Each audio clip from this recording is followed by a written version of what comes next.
Jesús seguiré, pongo en él mi mirada, veo su gran amor, canto sus alabanzas, a Jesús seguiré.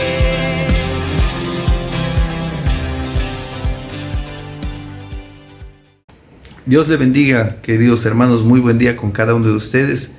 Estamos ya lunes 16 de agosto y tenemos los versos en el capítulo 6 del libro de Jueces, desde los versos 25 al 32.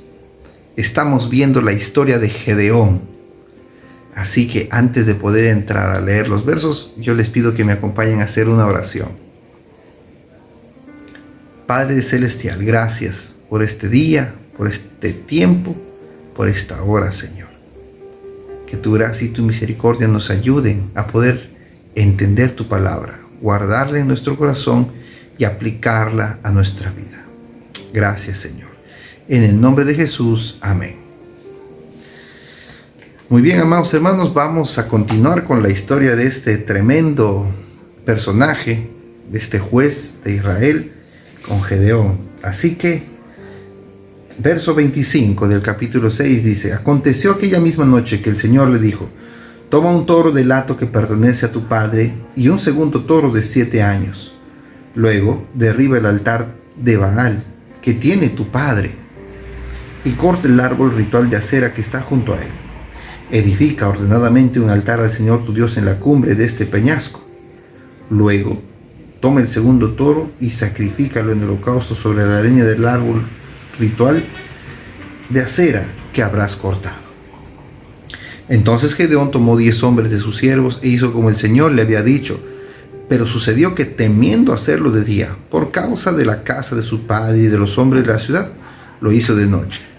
Cuando por la mañana se levantaron los hombres de la ciudad, he aquí que el altar de Baal había sido derribado y el árbol ritual de acera que estaba junto a él había sido cortado. Y el segundo toro había sido ofrecido en holocausto sobre el altar edificado. Entonces se preguntaban unos a otros: ¿quién ha hecho esto? Cuando indagaron y buscaron, dijeron: Gedeón, hijo de Joás, ha hecho esto. Entonces los hombres de la ciudad dijeron a Joás: saca fuera tu hijo para que muera, porque ha derribado el altar de Baal y ha cortado el árbol ritual de acera que estaba junto a él. Joás respondió a todos los que estaban frente a él: ¿contenderán ustedes por Baal? ¿Ustedes lo defenderán? El que contienda por Baal, que muera antes de mañana. Si es un Dios, que contienda por sí mismo, porque alguien ha derribado su altar. Y aquel día Gedeón fue llamado Jerobaal, que quiere decir que Baal contienda con él, por cuanto derribó su altar. Muy bien, esta es la continuación de la historia de Gedeón y su encuentro con Jehová. Ya habíamos visto el día de ayer cómo en el encuentro con el ángel de Jehová había finalizado ofreciendo el holocausto, y este holocausto siendo consumido, siendo levantado, siendo tocado por el ángel de Jehová. Conocemos de Gedeón, nosotros por las historias que nos han contado, de aquel Gedeón que realizó hazañas increíbles dentro del pueblo de Israel, ¿no? Pero también nos han contado que Gedeón es el personaje tímido, dubitativo, lleno de temores, de miedos, un Gedeón incrédulo hasta cierto punto, podemos decir. Pero, amados hermanos, nadie llega a las manos de Dios, nadie llega a los pies de Dios y nadie se pone al servicio de Dios ya siendo un hombre perfecto y con todas las capacidades desarrolladas al 100%. No hay ninguno, amados hermanos, que llegue así. Al contrario, todos tienen que pasar por el taller del maestro. Y los eventos que están sucediendo en la vida de Gedeón son eso, son preparativos. Está Gedeón siendo preparado para lo que Dios va a hacer a través de él.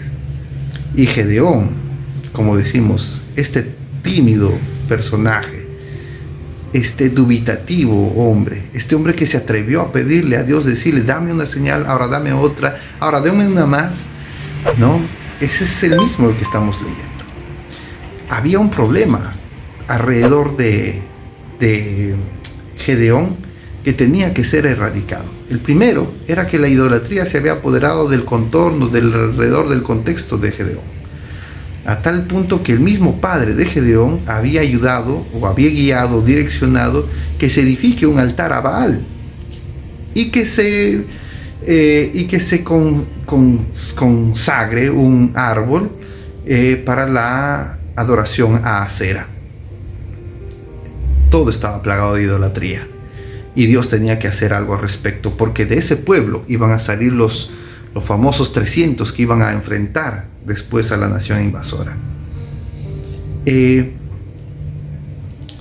entonces Dios le da la orden a Gedeón: derriba el altar a Baal y haz pedazos ese árbol y conviértelo en leña, ese árbol que representa a Acera. Con esto, queridos hermanos, Gedeón está yendo en contra de su propia familia, está yendo en contra de la propia corriente y de las creencias del entorno. Se habían olvidado, ellos habían abandonado las costumbres de sus padres y antepasados y habían decidido adoptar las costumbres paganas de los pueblos de su alrededor, convirtiéndose en paganos. Eso es lo que estaba pasando en el contexto de Gedeón. Y Gedeón tenía que hacer frente a esto.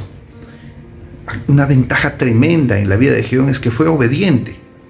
A pesar de sus dudas, fue obediente. En ambos casos, el día de ayer hemos visto cuando él tuvo que traer el holocausto, y el día de hoy también cuando estamos descubriendo la iniciativa para derribar este altar.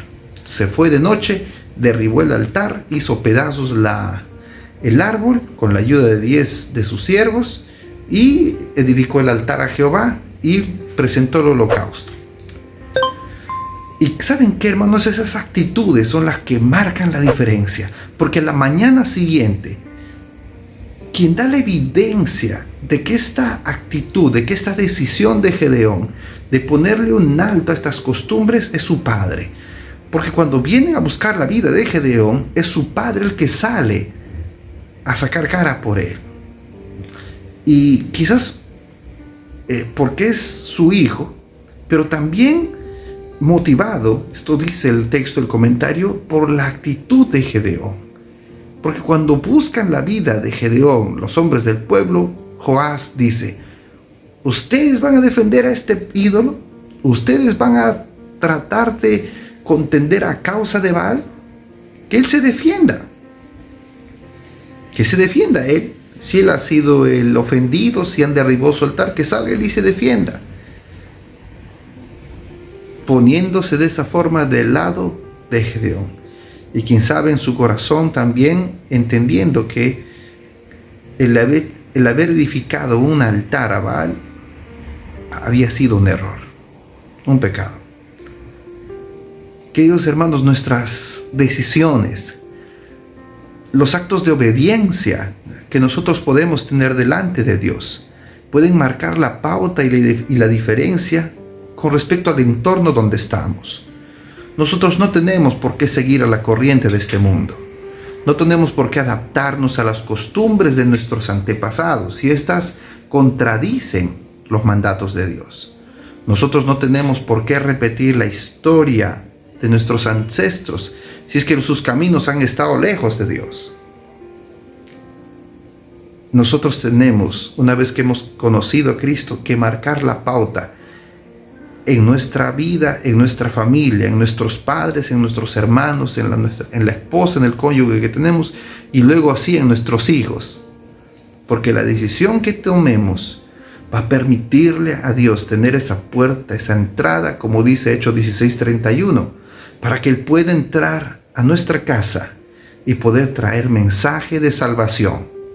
Esa es la consigna que tenemos, amados hermanos.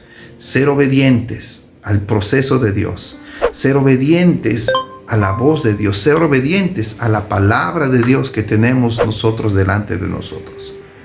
Amén. Gedeón lo hizo y vamos a seguir descubriendo las hazañas que realizó Dios a través de la vida de un dubitativo, de un temeroso, quizás hasta de un poco incrédulo Gedeón, pero que a causa de la obediencia y de la firmeza de sus decisiones, Dios lo utilizó para grandes cosas, amados hermanos. Vamos a orar. Padre Celestial, gracias. Gracias porque tu palabra, Señor, nos transforma.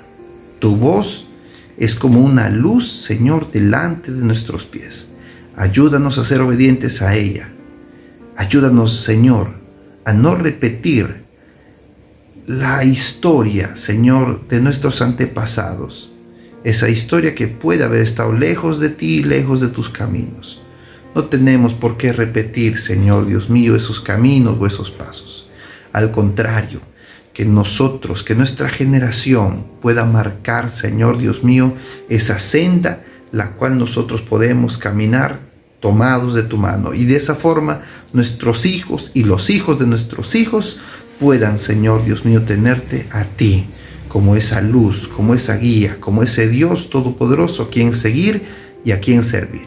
Gracias, amado Señor, en el nombre de Jesús. Amén.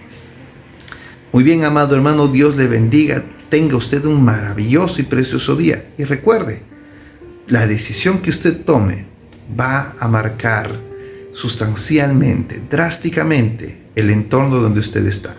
Su familia, su trabajo, el vecindario donde usted está, ¿no? Sea firme en sus convicciones y deje que Dios haga su parte también. Conmigo será hasta una próxima oportunidad. Muchas bendiciones. A Jesús seguiré.